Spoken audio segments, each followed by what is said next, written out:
Assalamualaikum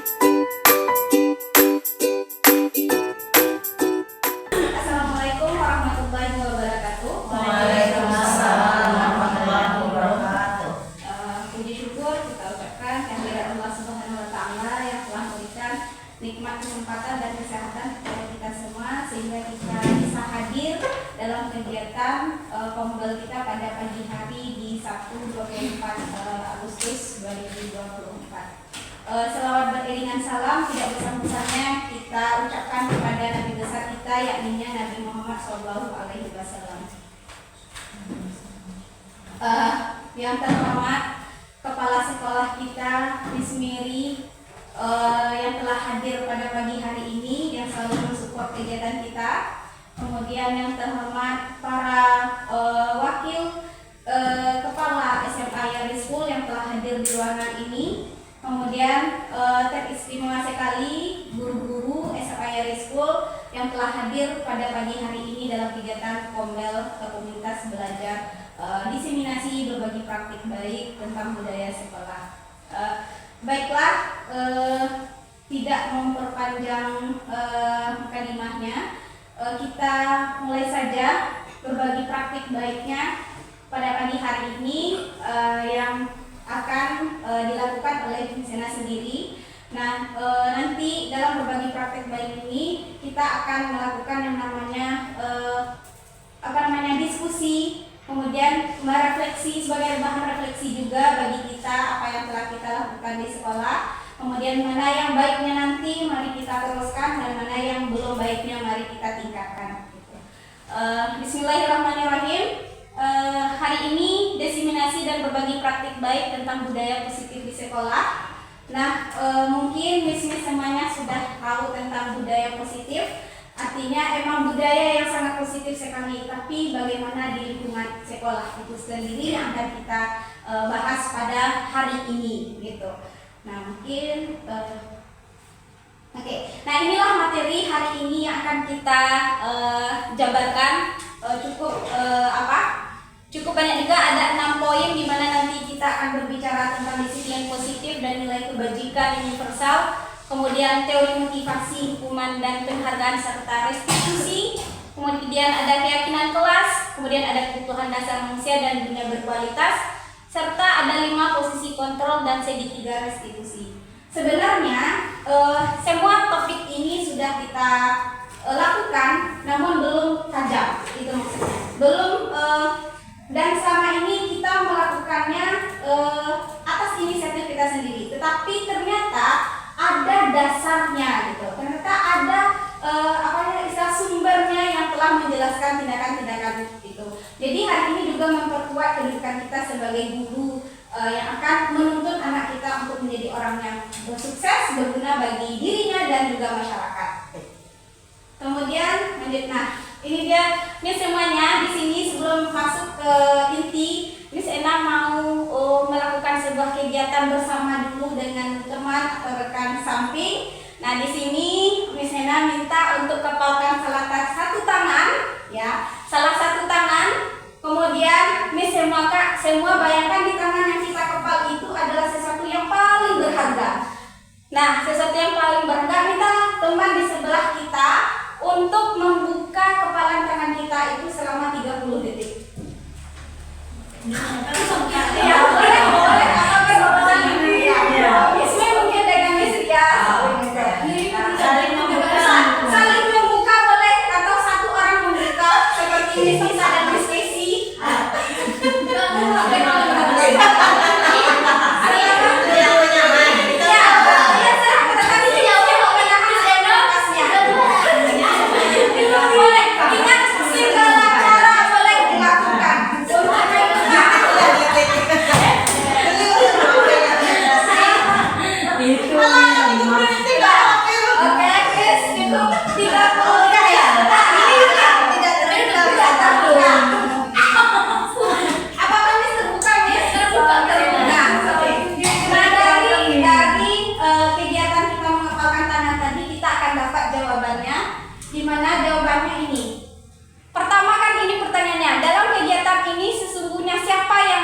kendali atau kontrol untuk membuka dan menutup kepalan tangan. Kita. Nah, kita. Berarti hal ini kita sebagai pribadi nggak bisa dikontrol sama orang. Nah, contohnya dari kepalan tadi gitu. Dari kepalan tangan tadi ada yang terbuka. Enggak. Ada yang terbuka. Nah, kalau terbuka berarti kita yang ingin berinisiatif untuk membuka kepalan tangan kita gitu. Nah, di sini artinya apa? Dari kegiatan tadi kita akan merubah paradigma atau yang dikenal dengan teori kontrol gitu. Nah, teori kontrol itu ada 4, di mana kita sebagai guru sering melakukan ini. Nah, salah satunya itu ilusi guru mengontrol murid. Nah, bukan contohnya ilusi guru mengontrol murid itu artinya guru bisa memaksa murid untuk melakukan sesuatu jika murid itu memilih untuk tidak melakukannya. Contohnya gini, kita meminta anak untuk tidy up, tapi kita sudah minta, tapi dia rasanya kita sudah keras untuk memintanya, sudah memberikan instruksi yang jelas, tapi anak itu tetap tidak mau, dan ada anak yang mau. Nah, itu sebenarnya contoh dari ilusi guru mengontrol murid. Artinya seseorang itu tidak bisa dikontrol oleh orang lain kecuali dia memilih untuk melakukannya. Nah, seperti itu. Kemudian yang kedua, ilusi bahwa semua penguatan positif efektif dan bermanfaat. Di sini kadang-kala kita nggak tahu bahwasanya murid itu menolak atau mengerjakan, karena ini tergantung pada pendapat guru untuk berusaha. Nah, misalnya kita bilang ke anak-anak bahwasanya kita memberikan penguatan positif. Namun kalau tidak ada penguatan positif itu lagi, anak-anak nggak mau melakukannya. Nah, jadi seperti itu. Jadi ada kenapa dikatakan ilusi, karena itu adalah sebuah bayangan bahwasanya kita bisa mengontrol seseorang. Kemudian ada ilusi bahwa kritik dan membuat orang merasa bersalah dapat menguatkan karakter. Nah, di sini biasanya kita pakai istilah kadang istilah sarkas atau apa? Nah, sarkas atau sindiran. Kadang sindiran kita itu terlalu halus, jadi anak nggak paham juga. Kadang ada anak yang kurang peka. Nah, itulah di mana bahwasannya ilusi kritik dan membuat orang merasa bersalah dapat menguatkan karakter. Kadang ini bisa dilakukan oleh anak, kadang tidak atau ditolaknya. Kemudian yang keempat, ilusi bahwa orang dewasa memiliki hak untuk memaksa. Ini kita sekali rasanya kepada anak-anak yang di bawah kita, umurnya masih kecil, kita merasa orang dewasa itu lebih tahu gitu. Tapi sebenarnya ada anak yang nggak gitu, Miss. Nah, artinya di sini kita seorang guru memiliki ilusi bahwa kita punya hak untuk memaksa anak. Nah, itu teori kontrol. Kemudian lanjut, di sini menurut Stephen Ray Covey bahwasannya bagaimana seseorang bisa berubah dari paradigma stimulus respon kepada pendekatan teori kontrol. Nah, di sini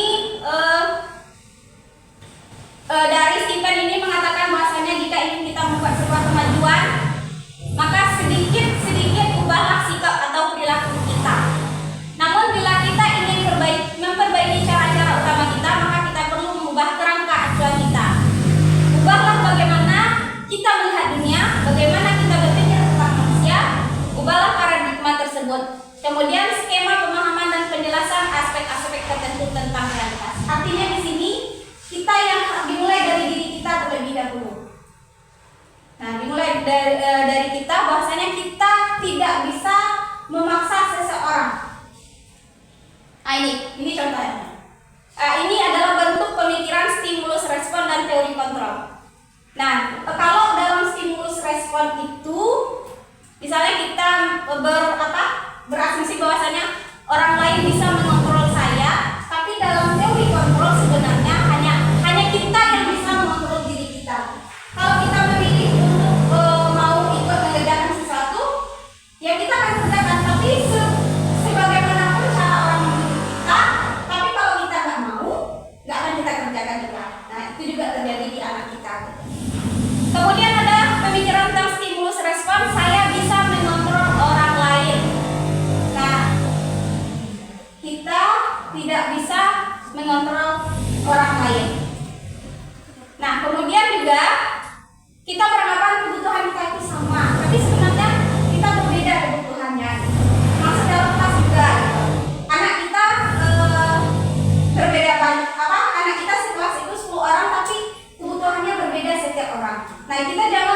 berpikiran seperti stimulus respon yang mengatakan, oh semua anak itu kebutuhannya sama. Tidak, semua anak itu memiliki kebutuhannya masing-masing.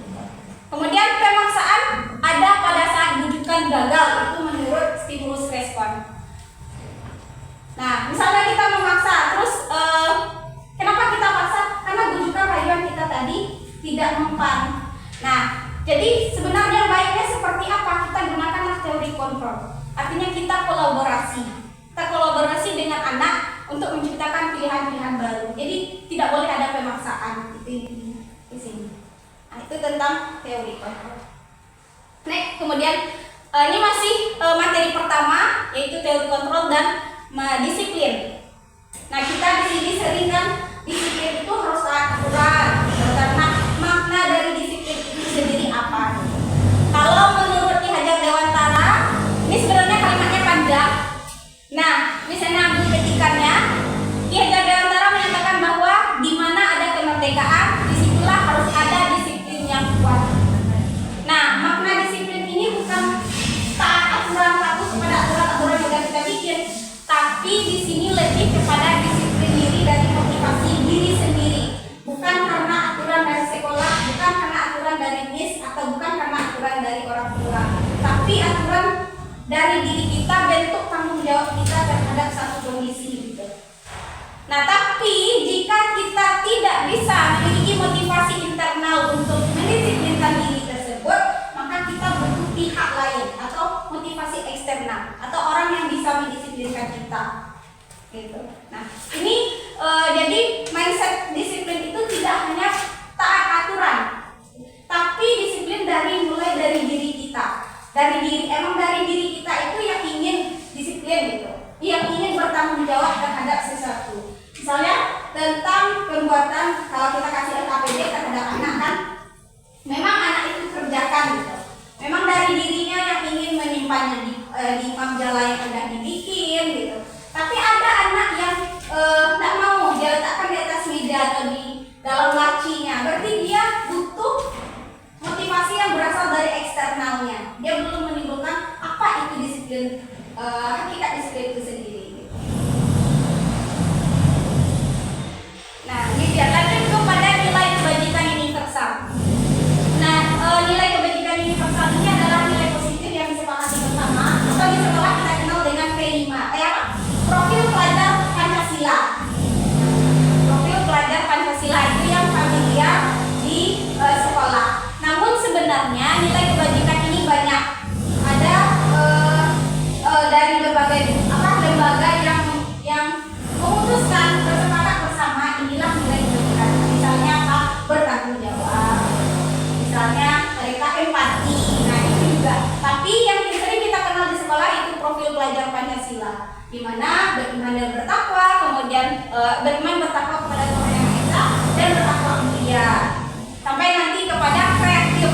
Nah, itu adalah bentuk nilai kebajikan universal yang seharusnya dimiliki oleh murid kita. Masuk kepada topik kedua, teori motivasi. Nah, ini sering sekali kita temukan di dalam kelas gitu kepada anak kita. Motivasi anak, kita sering bilang motivasi anak itu kurang gitu. Nah, lihat motivasi itu ada 3 teorinya gitu. Yang pertama itu untuk menghindari ketidaknyamanan atau hukuman. Ini sering sekali. Misalnya, nggak mau terlambat. Kenapa? Karena malas bersihin ini. Nah, berarti motivasinya untuk menghindari hukuman. Motivasi dia datang ke sekolah untuk menghindari hukuman. Tapi apakah baik itu positif gitu? Cuma motivasinya masih di tingkat ya sekedar menghindari hukuman. Kemudian ada motivasi untuk mendapatkan imbalan atau penghargaan dari orang lain. Nah, ini biasanya tentang anak yang harus belajar dengan keras, nilai matematika harus 90 dan nanti pas get report udah dijanjikan sama mama untuk dibelikan ini gitu. Nah, itu adalah bentuk dari motivasi eksternal juga gitu. Belum motivasi dari dalam diri dia mengharapkan imbalan. Kalau imbalannya nggak dapat, berarti kan dia nggak berusaha untuk lebih baik gitu. Kemudian mereka inginkan dan menghargai diri sendiri dengan nilai-nilai yang mereka percaya. Nah, ini adalah motivasi internal. Miss ada nggak datang ke sekolah pagi-pagi tepat waktu itu motivasinya di bagian mana? Nah, kan kita nih ada nih piket daily, ada morning, kemudian juga ada Denda. ya denda. Nah, dari sini kita bisa merefleksi diri. Kita datang pagi-pagi ke sekolah. Udah jam berapa gitu kan? Jam 7, jam 7. Iya, morning. Nah, berarti kita menghindari yang mana? Menghindari Iya, satu kan gitu. Menghindari ketidaknyamanan atau hukuman. Apakah udah ada yang nomor 3 di diri kita? Sudah. Ya. Sudah ya di sini ya. Sudah ini rasanya, tapi mungkin belum cakupannya besar. Nah, kalau untuk mendapatkan imbalan atau penghargaan dari orang lain, kayak kita lomba 17-an kemarin. Tapi ini nggak apa-apa ditambahin kan misalnya yang datang pagi ini, jadi misalnya pun dapat ide dari sini. Karena kalau kita ada denda punishmentnya, ada rewardnya, jadi ini nggak apa-apa. Misalnya minta dari misalnya apa yang dari rewardnya ya. Karena misalnya siap-siap kita berdua misalnya. Kita dapat reward ya. Misalnya ada yang 3 aja, kok teman gua di lewat semua misalnya apa karena memang nggak ada yang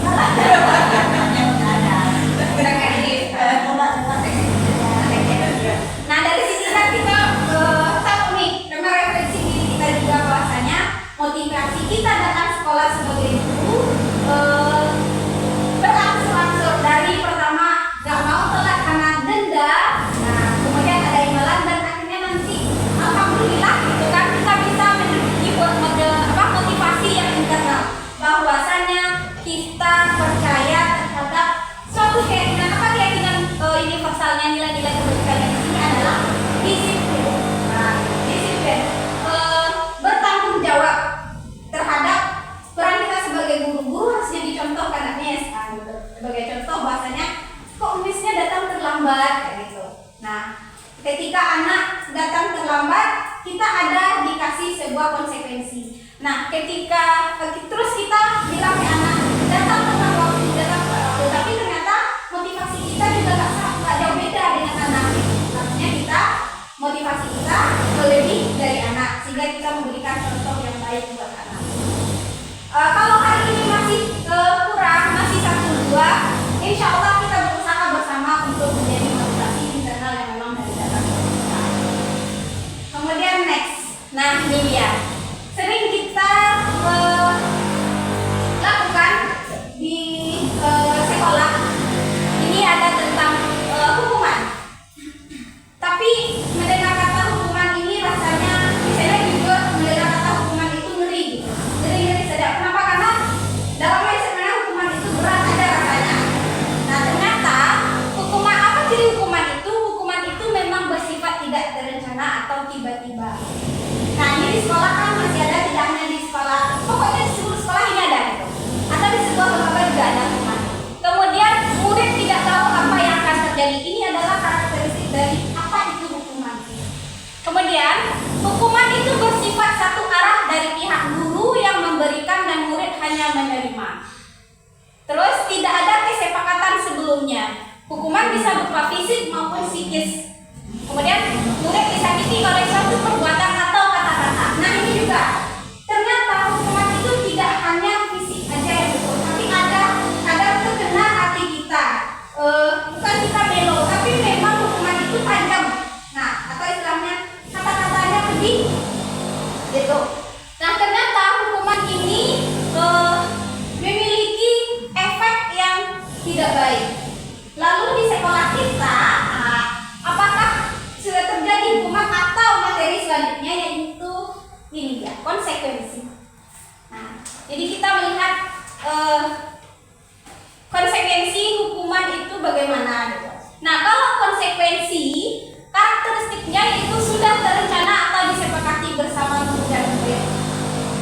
Kemudian dibuat oleh guru dan murid mengetahui sebelumnya konsekuensi yang akan diterima bila ada pelanggaran. Kemudian murid dibuat tidak nyaman dalam jangka waktu pendek, tapi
Jadi kan udah sepakati juga anak bahwasanya mereka setuju, mereka sepakat, dan kita senantiasa memonitor anak tersebut apakah semakin membaik setiap harinya.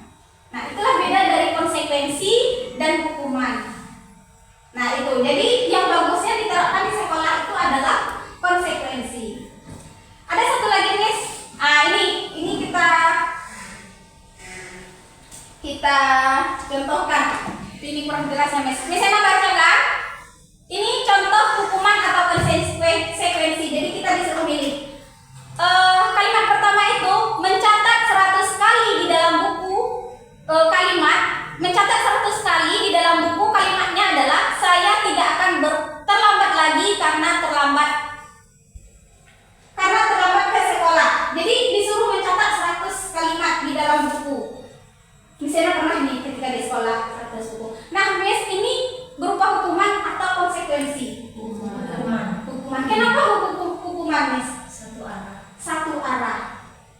Yang kedua, dia bersifat apa? Tiba-tiba. Benar. Tiba-tiba.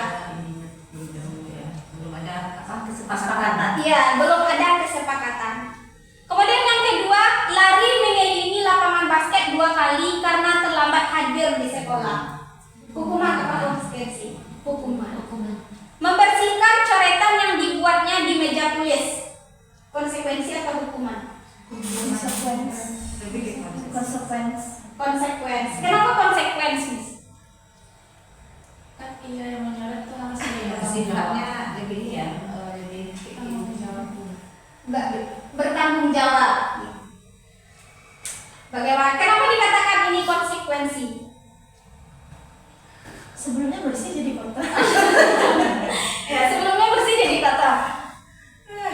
Apa ya? Nah, kembali lagi ingat tak karakteristiknya tadi? Hukuman ada yang berupa fisik dan psikis, menyakiti. Nah, ini kira-kira menyakiti lah, Nes? Enggak. Karena apa? Karena perbuatannya sendiri. Dia udah nyuret meja, tapi ternyata dia harus menerima konsekuensi bahwasanya dia harus hapus meja yang dicoretnya tadi. Nah, jadi dia tidak menyakiti pribadinya gitu. Tidak membebani. Kemudian yang selanjutnya, murid diminta untuk push up 15 kali karena tidak menggunakan masker ke sekolah. Hukuman. Kemudian menggantikan kertas tugas teman yang telah dicoret-coretnya.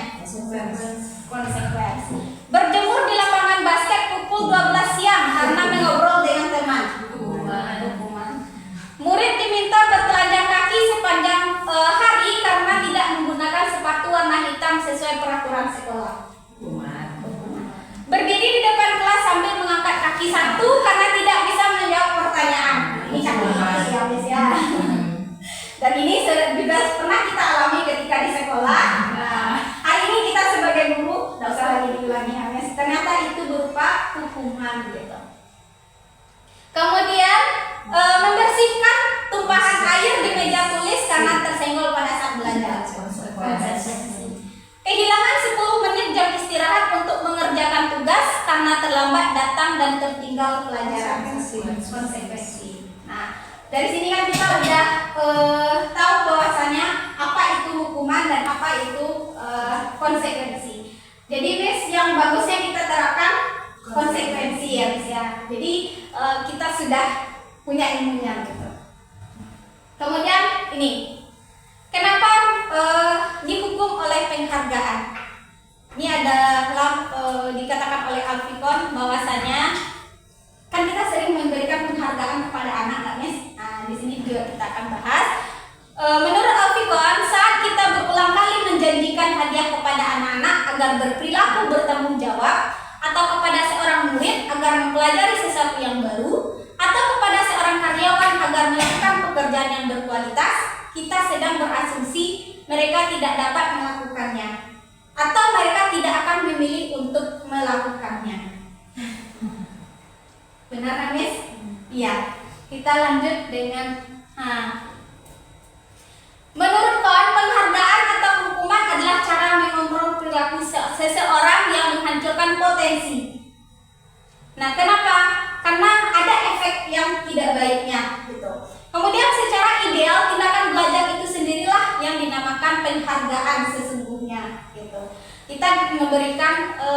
penghargaan, kan judulnya tadi dihukum oleh penghargaan. Nah, di sini penekanannya adalah penghargaan gitu.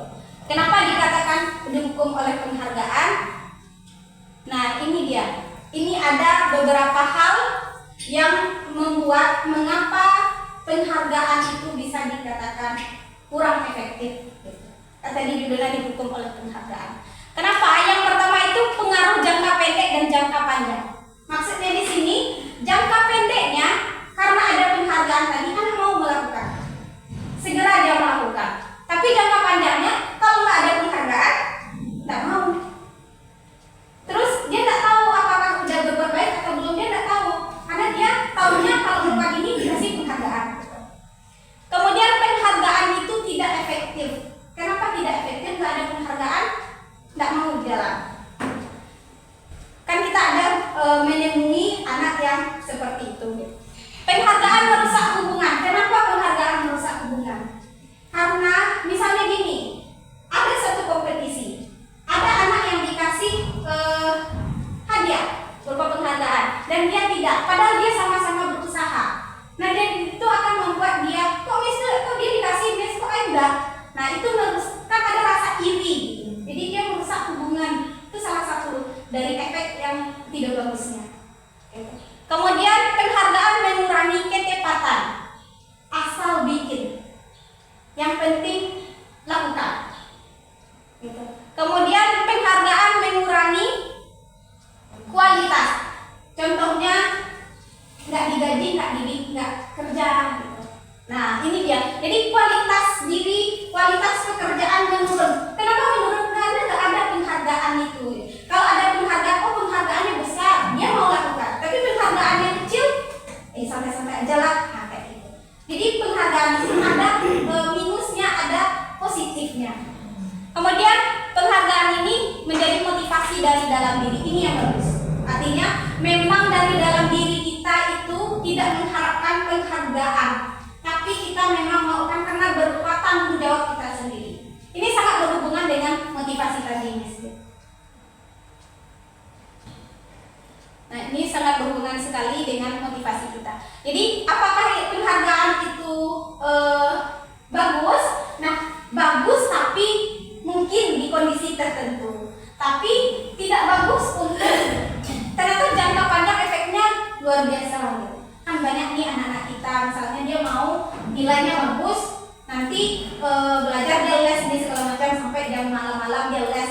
Ternyata apa yang diharapkan capek mes datang ke sekolah udah ngantuk-ngantuk. Kenapa ngantuk les atau belajarnya sampai larut malam? Kenapa bisa seperti itu? Ternyata dia ingin mendapatkan nilai yang bagus. Terus ya karena mengharapkan penghargaan tadi kan, jadi motivasinya nggak dari dalam diri, tapi karena dari luar.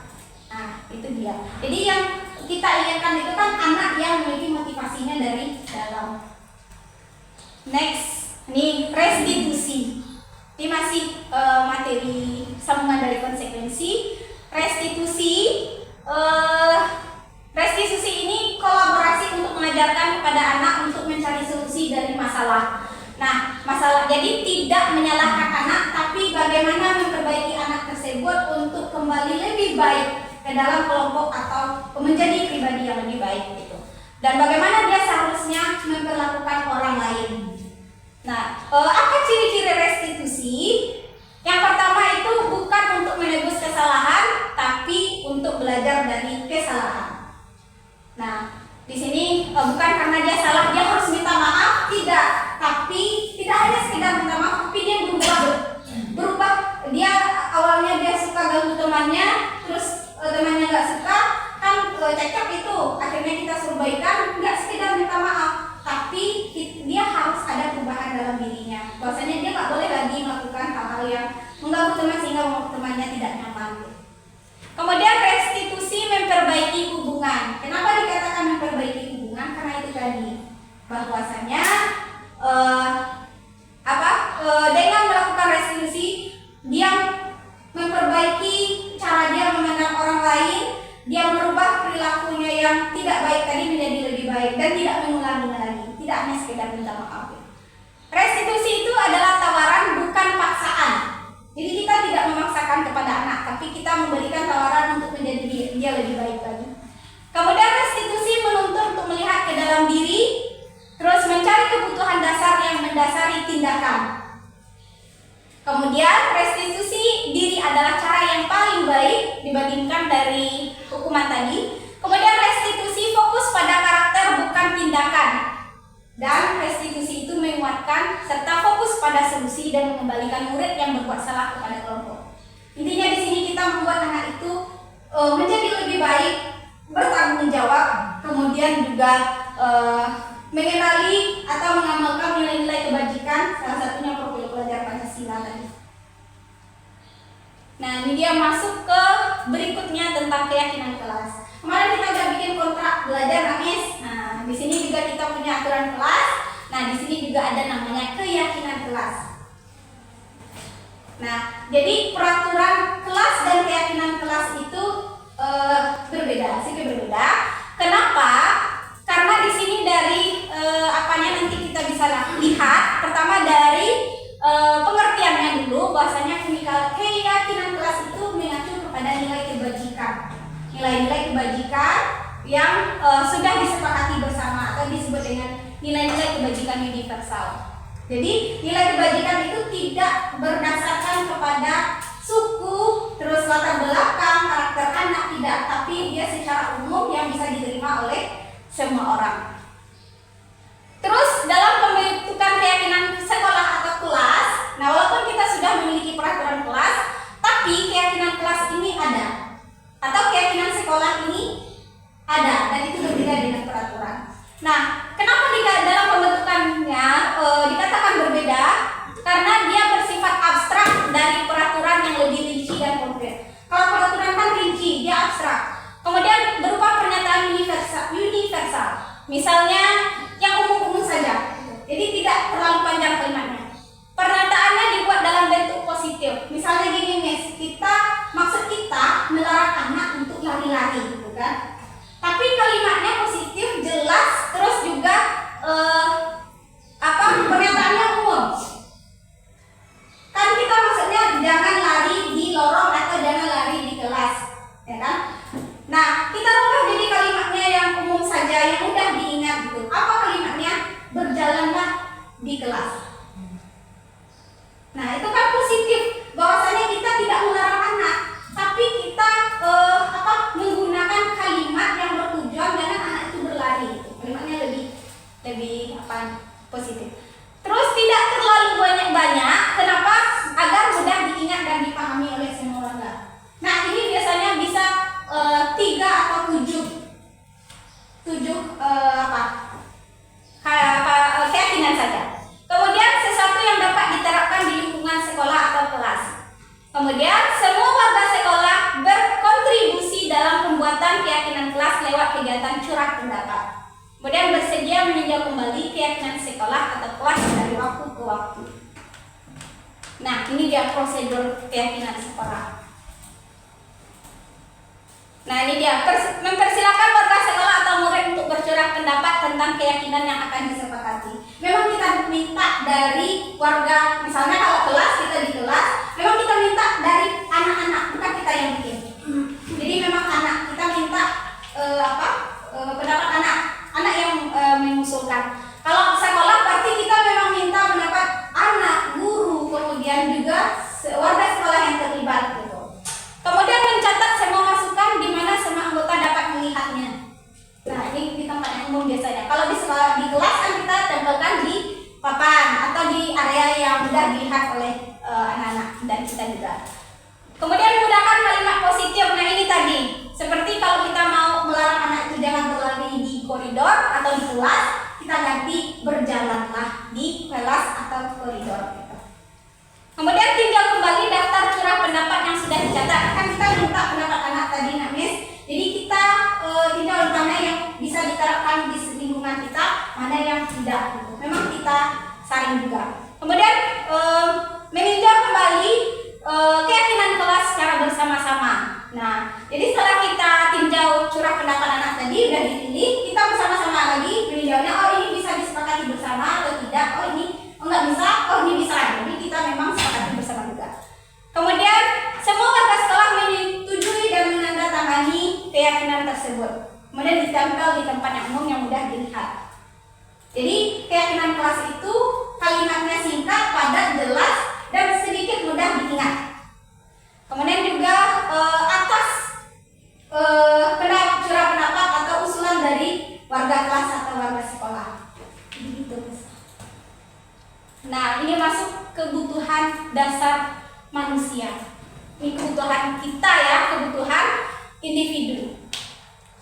Kan kita sering menghadapi anak yang problematik di sekolah, ada anak yang ini, ada yang itu. Jadi di sini kita juga bisa merefleksi apa yang dibutuhkan oleh anak tersebut. Yang di sini bertahan hidup. Ini tentang, kalau bertahan hidup berarti tentang makanan ya Miss ya, makanan apa? Pernah nggak lihat anak mengambil makanan temannya? Ada Miss. Nah, kenapa dia ambil? Karena dia suka kan, dia pengen juga. Nah, kenapa dia pengen juga? Karena tadi di rumah dia nggak dapat itu. Jadi dia pengen itu juga dan itu membuat dia nyaman dan kenyang. Nah, itu adalah contoh dari bertahan hidup. Ini tentang kemudian kasih sayang dan rasa diterima. Nah, kasih sayang dan rasa diterima ini kita refleksi dari diri lagi ke murid-murid kita. Ada nggak anak-anak kita yang caper? Banyak. Nah, banyak ya bahasanya kasih sayang dan rasa diterima ini anak-anak kita sebenarnya sebutuh. Dan kita juga sebenarnya nggak Miss. Nah, kita juga membutuhkan kasih sayang dan rasa diterima. Misalnya ada anak ini, Miss Ena ingat lagi ketika ada anak yang caper terus, Miss ini aku enggak, berarti dia mencari perhatian kita kan. Nah, dia cari-cari perhatian kita. Kadang-kadang ada anak yang atau ada kayak anak kita suka militer, dia sengaja mengganggu kita. Nah, itu supaya apa? Karena dia merasa memang dia butuh butuh mendapatkan kasih sayang dan rasa diterima, diakui gitu. Nah, kemudian juga misalnya refleksi kemarin itu ada anak kita yang tiba-tiba nangis, dia pengen keluarga banyak, dia pengen disayang, dia pengen kenapa yang teman yang lainnya ketika dia menunjukkan bakatnya disorakin, ditepukin, dipuji, semua tersenyum, kenapa dia enggak? Ternyata apa yang tidak terpenuhi di dia? Kenapa cuma di rumah itu 2 orang aja yang lihat dia gitu kan? Nah, itu kan yang bentuk dia melampiaskan dia butuh kasih sayang itu kan dalam bentuk yang masih rasanya gitu. Tapi ada anak yang menunjukkan dia butuh rasa kasih sayang itu dengan cara hal-hal yang negatif. Misalnya dia pergi keluar bergaul dengan orang-orang yang tidak baik. Dia mencari lingkungan yang bisa menerima dia. Gitu. Nah, itu kan lebih negatif lagi dan membuat anak menjadi tidak baik jadinya perilakunya.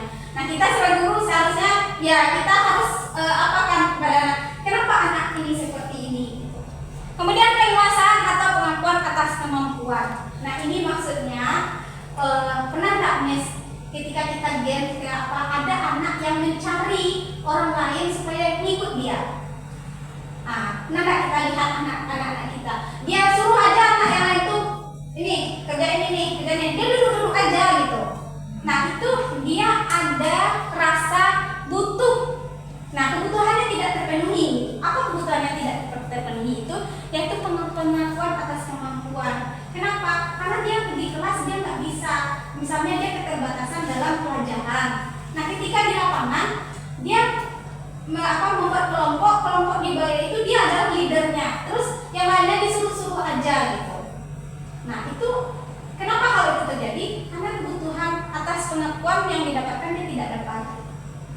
Nah, terus ada juga di kelas anak yang dia pintar matematik. Nanti dia maksudnya dia nggak bisa ini. Nah, itu ada juga yang seperti itu. Kemudian kebebasan atau kebutuhan akan pilihan. Nah, ini juga yang bisa kita lihat anak-anak yang dia tidak mendapatkan kebebasan di rumah, terus dia tunjukkan di sekolah. Nah, mungkin kita bisa lihat belajar dari anak-anak kita Kemudian ada juga kebutuhan kesenangan. Adalah anak yang sering mengganggu temannya. Terus temannya merasa terganggu, teriak-teriak, terus ngadu gitu kan. Dan dia melihat teman yang seperti itu tuh dia senang gitu. Karena di rumah dia tidak dapat kebutuhan itu. Nah itu kesenangan, kebutuhan kesenangannya tidak terpenuhi. Nah dari sini kita bisa lihat oh ada anak yang seperti ini, ada anak yang apa? Jadi misalnya dengan anak yang berbeda-beda, jadi sedang belajar juga oh berarti ini yang belum terpenuhi di rumahnya. Kemudian makanya dia di sekolah seperti ini. Tapi bagaimana kita menyikapi hal tersebut? Tentu kita gali terlebih dahulu apa yang terjadi pada anak tersebut. Kemudian ini Miss, dunia berkualitas, tempat sesuatu yang khusus dalam pikiran kita, yang kita tempat menyimpan gambaran dari semua yang kita inginkan, bisa berisi orang, hal-hal dan apa saja yang terbaik dalam hidup Anda dan membuat Anda merasa bahagia dan terpenuhi kebutuhan dasar Anda. Ini kita semuanya memiliki. Coba kita lakukan ini yang misal, ini yang berkualitas. Setelah baca ini, Miss pikirkan jawabannya. Setiap kita kan berbeda tuh. Siapakah orang yang paling penting dalam hidup Anda? Orang tua. Di sini orang tua. Bisa jadi yang sedang menikah ada apanya. Bisa jadi yang belum menikah ada orang yang paling penting dalam hidupnya gitu. Nah, jadi ini adalah pertanyaan untuk menjawab bagaimana posisi sesuatu itu bisa tersimpan dalam dunia berkualitas kita. Oke, ini mungkin Miss bisa menuliskannya tentang nanti akan tahu siapa yang termasuk dan apa yang termasuk serta seperti apa lingkungan berkualitas yang Anda simpan dalam memori. Nah, nilai kebajikan apa yang terpenting dalam hidupmu? Nah, artinya nilai kebajikan tadi yang mungkin dari profil pelajar Pancasila atau dari nilai kebajikan yang lain, misalnya bertanggung jawab, disiplin, empati, solidaritas, segala macam. Nah, itu adalah nilai seperti apa yang akan kita masukkan dalam hidup kita yang paling penting. Solidaritas. Di sini solidaritas. Mungkin kita bisa minta di sini mungkin ya. Kemudian kalau Anda menjadi orang yang ideal, karakter atau sifat apa yang paling ingin ada pada diri Miss Yuni? Baik. Apa pencapaian Miss Yuni yang sangat Miss Yuni banggakan? Menyelesaikan skripsi. Menyelesaikan skripsi. Apa pekerjaan paling ideal bagi Miss Yuni? Guru tentunya. Nah, ceritakan bagian perjalanan hidup Miss Yuni di mana Miss Yuni merasa itulah titik puncak hidup Miss Yuni. Menyelesaikan skripsi. Penuntut tangan boleh ya. Iya, Miss. Apa yang paling bermakna dalam hidup Miss Yuni? Dan skripsi lah ya. Capek kok. Ya, hidupnya masih sampai di skripsi. Coba tanya kalau ke yang beda sana. Itu perjuangan internasional ini. Perjuangan loh di sini. Iya, perjuangan luar biasa yang di sini. Nah, inilah maksud dunia berkualitas. Kenapa kita juga mengkaji dunia berkualitas?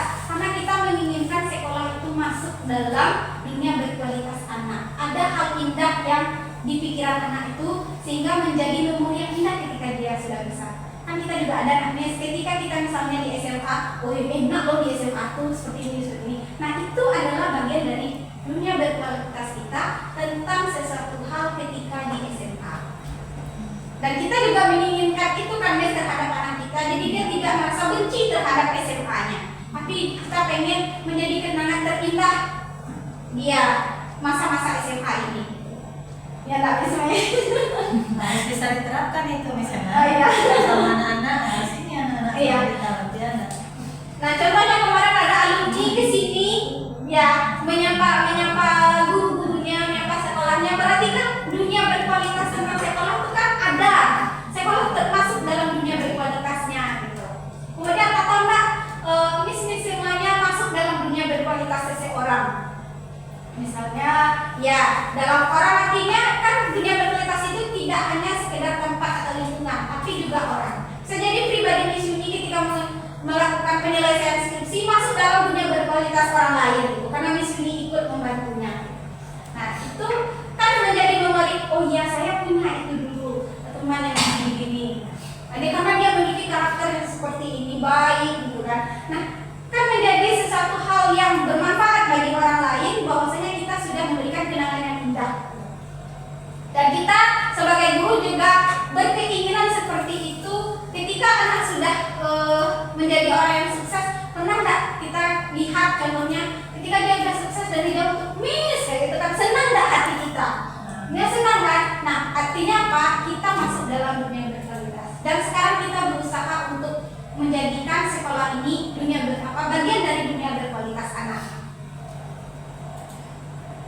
Next, dengan restitusi. Ini dia Miss, 5 posisi kontrol kita sebagai guru. Nah, restitusi tadi kan kita mencari solusi dari setiap permasalahan yang dihadapi anak, di mana kita tidak mencari siapa yang salah, tapi kita mencari bahwasanya anak itu menjadi lebih baik ke depannya dan menjadi pribadi yang baik kembali ke kelompoknya, atau menjadi pribadi yang lebih baik bagi diri dia sendiri.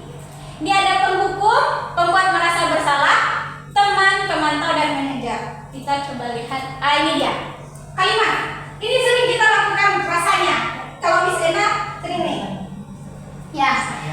Kalau di PP hukum itu, kalimat misalnya ada seseorang yang melakukan kesalahan. Nah, kemudian kita sering patuhi aturan saya atau enggak pel lantai ini. Nah, pernah enggak kita lakukan? Tidak hanya di sekolah atau di rumah. Nah, kalau ada berarti kita termasuk IPP hukum. Atau enggak kamu selalu saja telat terus. Nah, berarti kan apa namanya itu? Kita tipe yang mana? Jadi di sini kita sebagai guru harus mencari tipe yang paling bagus. Yang kedua, pembuat merasa bersalah.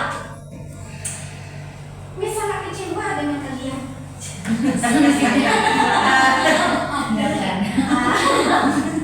Nah, berarti kan membuat kalau anaknya cuek, iyalah. Nah, kalau anaknya yang merasa apa kan merasa bersalah sekali ya, gitu kan?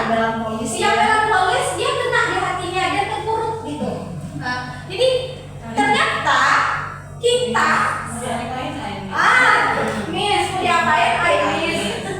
Seperti kemarin kita ada sesuatu untuk anaknya. Kenapa Miss? Nggak ada bikin itu Miss, nggak ada cari dong. Tapi dia keluar sendiri. Nah itu kan itu nggak ada loh kalimat kita. Kita cuma mau melakukan sesuatu, dia langsung merasa bersalah. Nggak ada cari, dia keluar sendiri di HP Miss. Nah itu kan ada bentuk dari kita membuat anak itu merasa bersalah gitu. Terus yang selanjutnya, tipe resolusi itu adalah teman. Ayolah bantulah bisa, gitu. Jadi kadang-kadang kita sering seperti itu kan. Ayolah bantulah bisa. Nah ini ketika anak ketika sedang melakukan kesalahan, ayolah bantu Miss. Atau nah ya sudah kali ini tidak apa-apa, nanti Miss bantu bereskan. Kita ada pernah melakukan seperti itu. Terus juga di sini selain teman juga ada pemantau. Ada anak melakukan kesalahan, peraturannya apa? Nah, kan ada kita saja. Peraturannya kan udah tahu, nggak boleh. Nah, kan gitu. Terus sanksinya kan nggak tahu, sanksinya apa? Nah, itu adalah tipe pemantau. Tapi yang paling bagusnya apa, Miss? Yaitu manajer. Kita manajer. Apa yang kamu yakini? Kita kembalikan keyakinan kelasnya. Dia apa yang kita sudah sepakat dalam sekolah atau kelas tadi dalam membentuk atau melakukan keyakinan kelas. Nah, ternyata ada di sana itu tadi kita contohnya tidak disiplin waktu di sana. Terus dia terlambat. Kita sebagai manajer kita cukup tanya apa yang kamu yakini, apa keyakinan kelas yang sudah kita bikin. Tepat waktu, Miss. Terus apa rencanamu untuk memperbaikinya? Pasti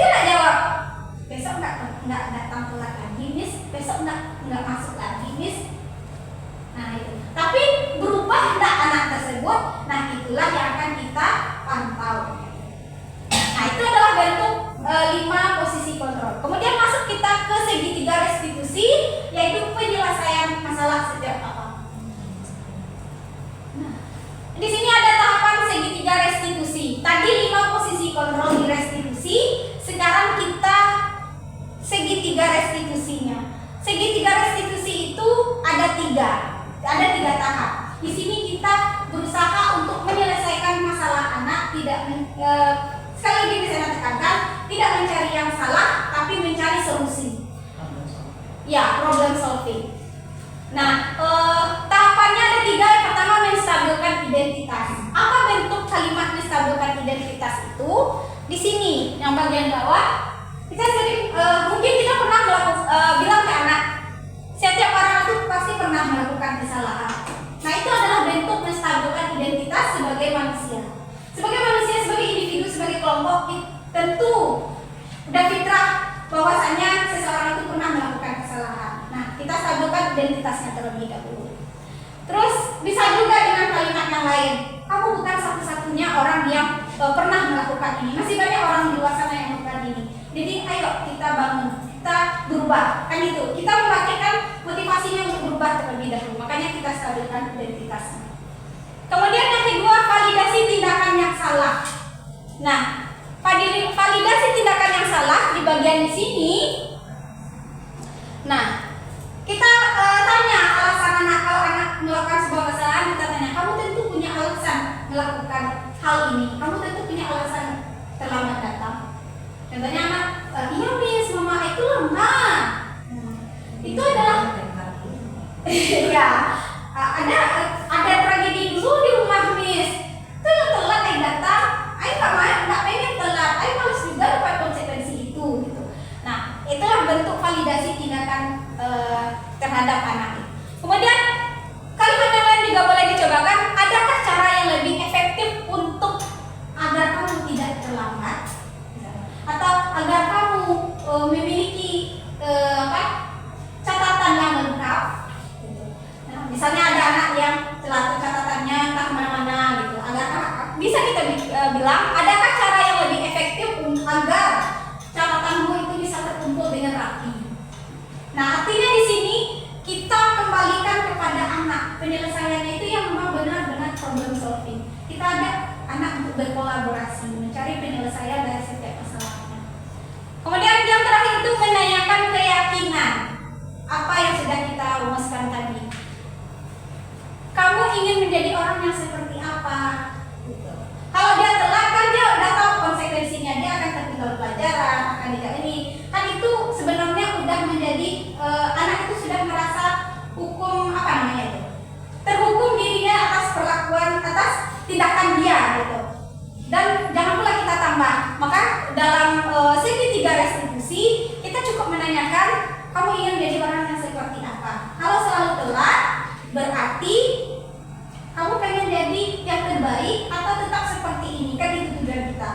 Nah, pasti anak, iya, I pengen datang tepat waktu miss, tapi I nggak bisa tidur I itu selalu pagi miss. Kan gitu, ada anak yang seperti itu. Kemudian I pengen datang tepat waktu miss, I pengen jadi orang yang disiplin waktu miss. Dulu nggak kayak gini. Dan itu akan mengembalikan anak akan menemukan solusinya sendiri tanpa kita kasih solusi. Artinya apa? Kita tidak melakukan pemaksaan terhadap anak, karena tadi kita pengen menciptakan sekolah itu masuk dalam dunia berkualitas anak. Kemudian kita pengen menjadikan sekolah itu nyaman, ramah anak, gitu kan? Kita pengen anak itu sekolah menjadi rumah kedua bagi mereka. Kita pengen kita sebagai guru menjadi panutan, karena tugas guru itu bukan menuntut tapi menuntun. Artinya tugas itu kita yang tuntut anak sesuai dengan kodratnya. Kalau kodrat alam dan kodrat zamannya. Kalau zamannya sekarang digital, ya kita sesuaikan dengan digital. Jangan kita bawa juga zaman kolonial. Kalau zaman kolonial kan orang sekolah itu tujuannya jadi pegawai. Kalau sekarang kita tanya sama anak-anak kita, tujuan dia sekolah, tamat sekolah dia pengen jadi apa? Cita-citanya konten kreator. Kalau dulu nggak ada, masa kita nggak ada konten kreator, guys. Jadi kalau anak sekarang udah beda. Mereka sesuai dengan zamannya. Jadi kita sebagai guru menuntut anak sesuai dengan zamannya, kodrat zamannya. Terus kodrat alamnya seperti apa? Bawaan dia sejak lahir. Dia cenderungnya mau jadi baik seperti apa? Kita tidak bisa memaksa, dan orang tua juga tidak bisa memaksa. Jadi kita perlu kolaborasi dengan berbagai pihak, sekolah dan juga orang tua. Dan dalam segitiga restitusi ini kita menyelesaikan masalah anak itu dengan mencari solusi bersama-sama. Jadi anak udah tahu sebenarnya solusi, tapi perlu penguatan atau bimbingan dari kita sebagai guru. Nah, ini adalah bentuk dokumentasi curah pendapat dalam pembentukan keyakinan di kelas. Jadi waktu itu misalnya berikan sticky note kepada anak untuk keyakinan kelas. Ini kebetulan misalnya masuk di kelas 10 PCE.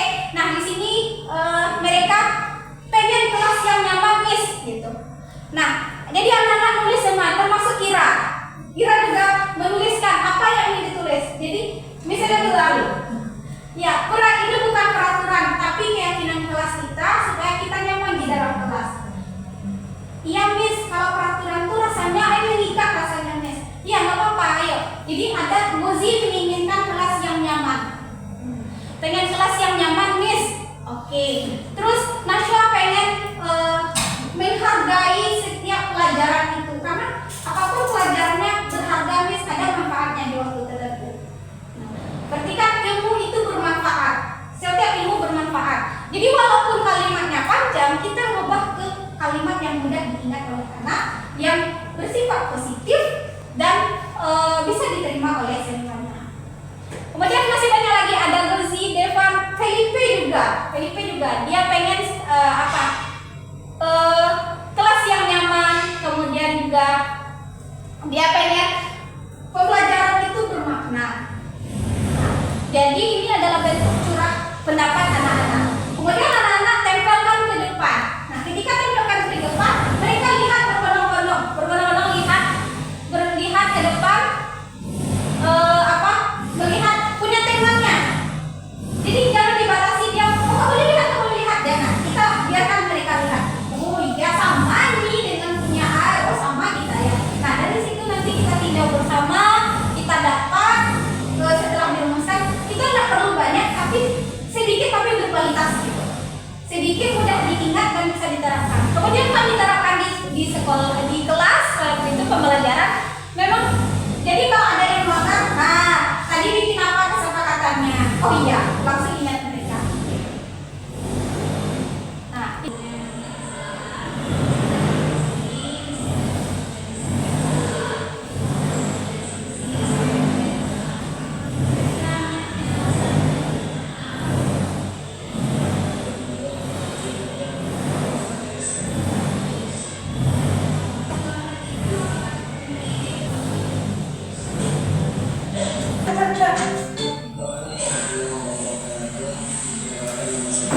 apapun intinya nadanya kayak ceramah ya.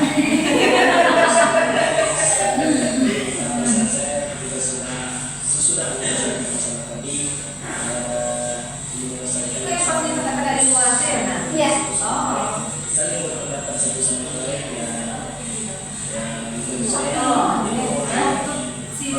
Si Devan ini mau jawab bahasa Inggris mana?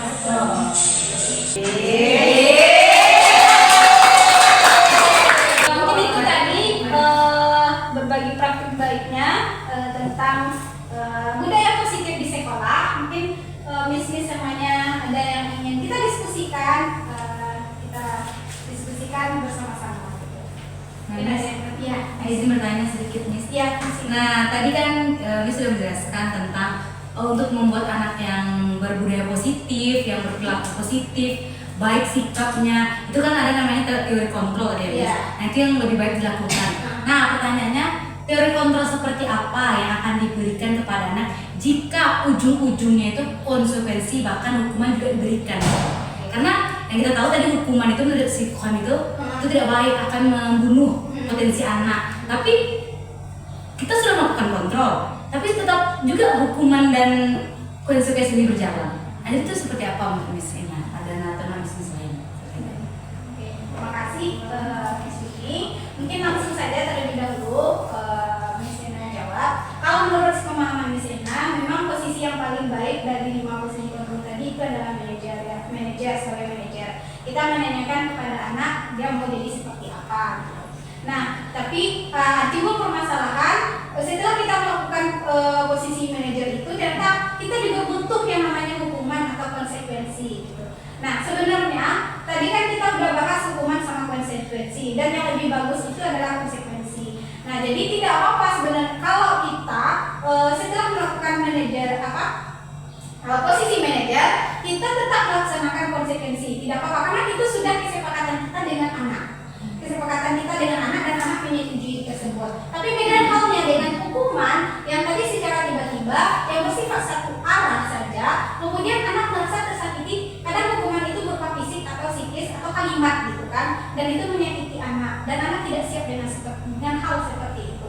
Jadi hukuman itu hindarilah, tapi konsekuensi bagi Mesena itu tidak apa-apa karena kita memang setelah kolaborasi tadi dengan anak, kita minta persetujuan dengan anak. Ini setuju nak kalau kita sudah melakukan hal ini sebanyak ini konsekuensi yang akan didapat, dan anak menyetujuinya gitu. Jadi tidak apa-apa, bagus itu konsekuensi diterapkan. Tapi yang kurang bagus itu adalah hukuman, karena hukuman itu bersifat satu arah dari guru saja. Nanti ada anak yang tidak siap atau anak yang misalnya gini, tadi kita posisi kontrolnya sebagai penghukum, kamu ini membuat masalah saja, dia merasa dia dihukum. Kalau kamu melakukan ini, awas ya, kamu harus melakukan ini. Tapi kan itu penekanannya dia harus melakukan itu. Namun kondisi anak pada saat itu dia tidak fit, atau misalnya dia tidak fit atau lagi demam apa, dia terpaksa melakukan itu. Kemudian dia tetap melakukannya dan berefek buruk terhadap kesehatannya. Kan kita juga yang yang berakibat fatal terhadap diri kita. Apalagi di zaman sekarang guru itu kan memang disorot gitu. Jadi memang kita berikan yang terbaik. Setelah kita melakukan posisi manajer, konsekuensi tidak apa-apa kita terapkan, tapi hukuman yang kita inginkan. Berarti kontrol itu sejalan dengan konsekuensi. Iya. Kita sudah mengontrol, tapi sebelum mengontrol itu kita kasih konsekuensi anak dulu gitu. Iya, kesepakatan terlebih dahulu. Nah, di sini budaya positif. Kenapa Miss Ena sepanjang itu menjelaskannya? Karena lingkungan yang dikatakan budaya positif tadi itu dari 1 sampai 6 itu memang harus sejalan.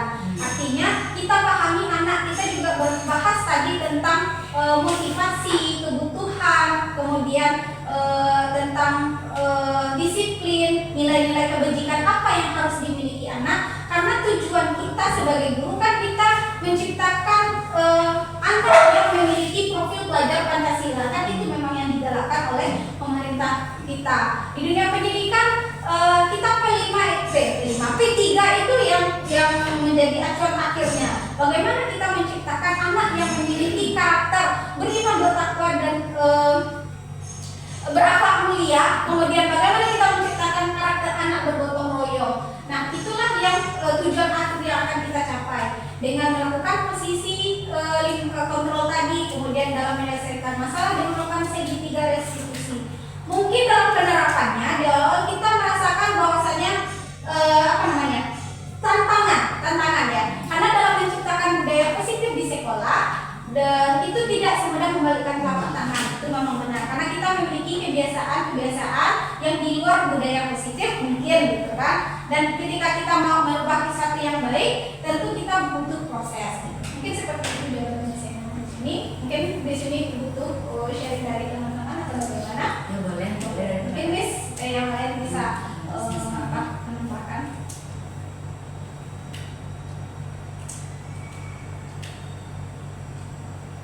Mungkin cukup. Karena kita mungkin ada yang ingin bertanya lagi atau ingin bicara iya di sini. Thank you Miss Ena. Terima kasih juga atas pemaparannya, sangat bagus sekali menjadi masukan dari kita semua para guru ya di sekolah kita ini. Nah, memang apa yang Miss Ena sampaikan dengan segala teorinya, dengan cara pendekatan ke anak itu bagus. Mungkin untuk beberapa anak kita itu sangat pas dan cocok sekali. Tapi misalnya setiap Miss Ena memaparkan, mungkin ada diskusi-diskusi kecil dengan Miss Ria juga. Setiap Miss Ena memaparkan atau setiap melihat ke penjelasan slide di depan, nah pasti selalu ada bayangan ini anaknya mana nih. Iya. Nah, pertanyaan misalnya gini lagi Miss Ena. Iya. Ada case yang mungkin yang dari teori yang di sini mungkin belum nampak ke beberapa anak kita, especially-nya itu anak kita di grade 11, anaknya Miss Ena kebetulan. Nah, itu ada kita punya Rara Gifon Zaidan. Nah, kita tahu Ray dengan Nepeng satu ya. Nah, itu kita sudah ada punya konsep konsekuensi kalau mereka datang terlambat. Sementara Rara, ya bagaimana? Belum lagi Re, yang datangnya bagaimana? Nah, dan juga misalnya masih ada yang keluar kelas enaknya padahal kita harusnya sholat jamaah. Supaya misalnya anak ya kita sholat jamaah, adik-adik udah siap untuk sholat jamaah, dia udah keluar duluan, jamaah pula pesan makanan di kantin. Nah, kita udah mulai acara, dia juga belum datang karena masih pesan makanan. Nah, padahal kita sudah menerapkan konsekuensi ini dan teori mungkin kawan-kawan juga sudah melaksanakan. Lalu bagaimana perlakuan kita, treatment yang bisa kita terapkan kepada anak kita ini agar mereka mau nih, ini loh, ini konsekuensi yang kita, ini kesepakatan yang kita bikin, ini jadwal kita, ini kegiatan kita inginkan mereka kan ikut andil gitu, jangan sampai yang memberikan contoh yang kurang baik bagi yang lain gitu kan, karena kita tahu Helen aja sampai bilang kayak gini, ya datang terlambat pukul 8, emang boleh gitu Miss? Kalau gitu ya dah, juga mau kayak gitu besok Miss. Sayang aja nggak kejadian dia, kenapa? Dia harus diantar sama si Nana harus datang pagi di SMP kan. Nah, jadi yang dikhawatirkan kayak gitu, mereka bisa menjadi contoh yang kurang baik nantinya. Sementara kita sudah yang, kalau untuk teori kita udah bagus nih, untuk beberapa anak kita udah bisa terapkan.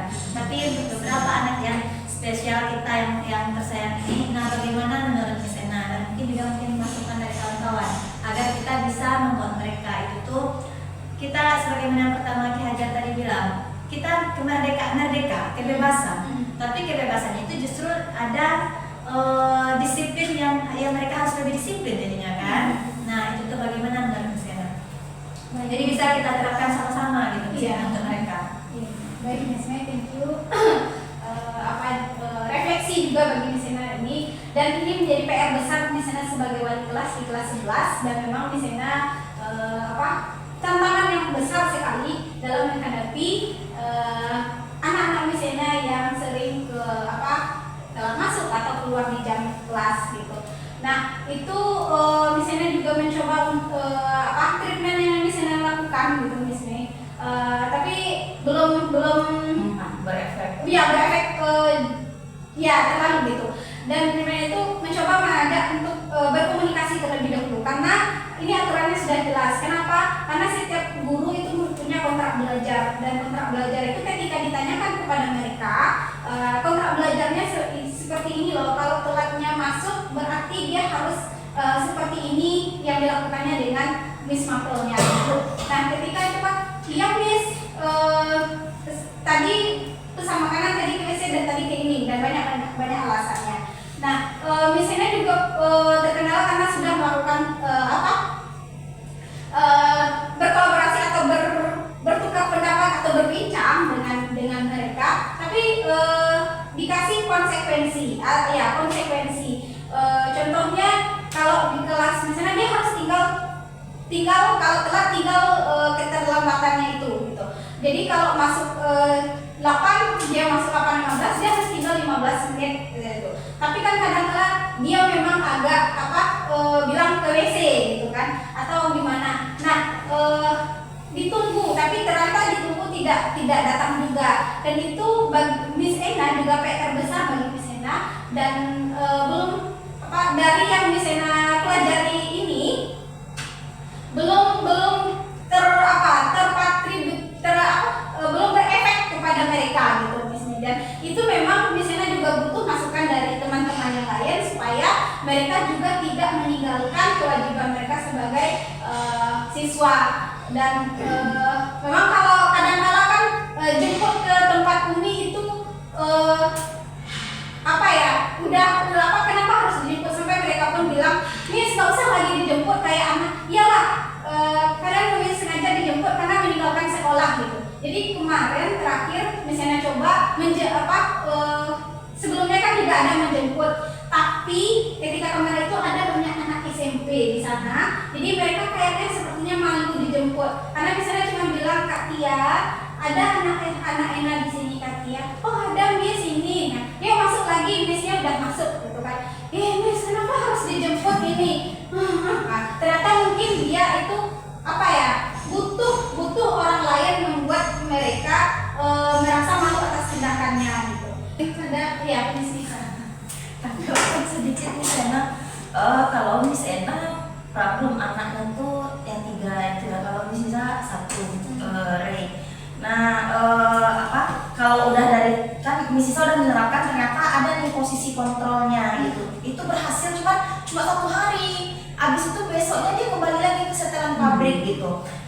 Sebagai teman itu Miss Nisa bicara dengan Ray itu kan dia datang siang, terus Miss Nisa bilang aja, Ray aura wajahmu nggak keluar.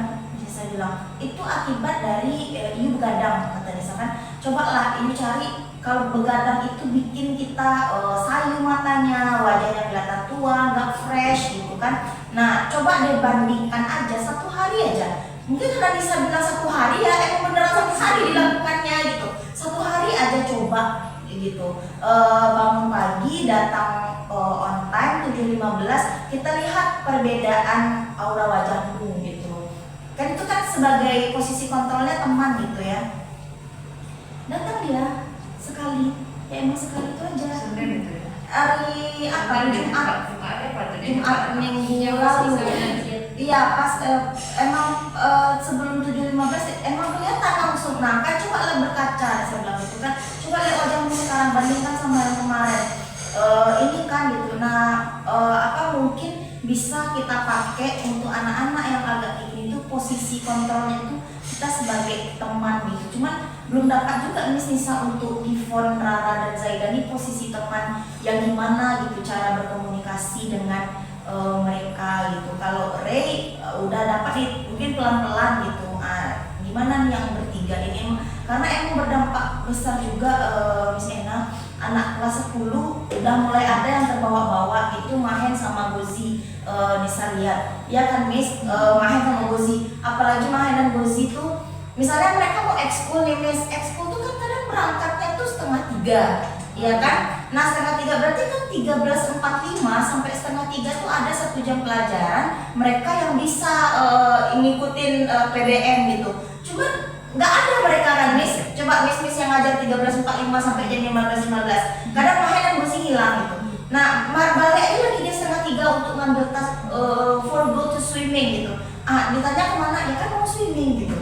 Begitupun yang ekskul futsal. Gozi nggak swimming ya? Nggak swimming, oh ya Mahen ya swimming. Begitupun yang futsal gitu. Kenapa nggak masuk dia di 1:30 kalau Jumat ya? Kenapa nggak balik 1:30 pada? Kalau Jumat 1:30 itu dia udah berangkat. Iya tapi sengaja dia duduk di luar dulu gitu. Ya, Mannernya yang kena dia nggak get in class first and then izin sama Missnya gitu. Miss aku pergi dulu, tapi nggak dari Jumat mereka udah prepare tasnya udah di luar, taisnya bentuk anak ayam lah gitu. Missnya nggak tahu atau apa gitu. Nah kena di situ gitu. Nah anak-anak kita gitu. Nah itu Miss Isa juga lagi nyari juga apa nih posisi kontrolnya. Kalau pakai restitusi ke mereka tahu itu salah. Iya kan kalau pakai restitusi untuk anak-anak yang seperti mereka nih kayaknya enggak. Iya. Kecuali kayak anak-anak yang lurus-lurus saja itu bisa gitu. Cuma kan mereka ini special need gitu. Special need kita tahu backgroundnya kayak gimana, mungkin itu juga yang menyebabkan mereka jadi agak nyeleneh sedikit gitu dari teman-teman yang lain gitu. Nah itu aja sih Miss, cuman ya ini kita sama-sama belajar, coba deh kita posisi kontrolnya itu ke mereka tuh teman. Saran Miss Isa sih karena udah mulai nampak nih berhasilnya sama Ray gitu, posisinya tuh teman lagi. Nggak bisa kita sebagai membuat dia merasa bersalah tuh nggak mempan. Wah, manis tuh pokoknya. Ya kan kalau mau dia nggak kadang-kadang nggak tersentuh hatinya tuh kalau kita sebagai pembuat merasa bersalah, sebagai penghukum apalagi makin membalik poinnya gitu. Mungkin sebagai teman itu bisa kita coba, karena jangan jadi gara-gara yang 3 nanti kan apalagi kelas 10 ini rentan kan, ikut dia gitu, ikut apalagi Zai dengan Gozi tuh adik kakak. Nah beberapa hari ini misalnya Zai dan Gozi udah mulai telat dari 7.15 ikut pengajian. Itu aja sih Miss, atau ada salah dari Miss yang lain? Mungkin saya bisa sedikit menambahkan, tapi ini juga ada blending juga sebenarnya antara dari Helen kemarin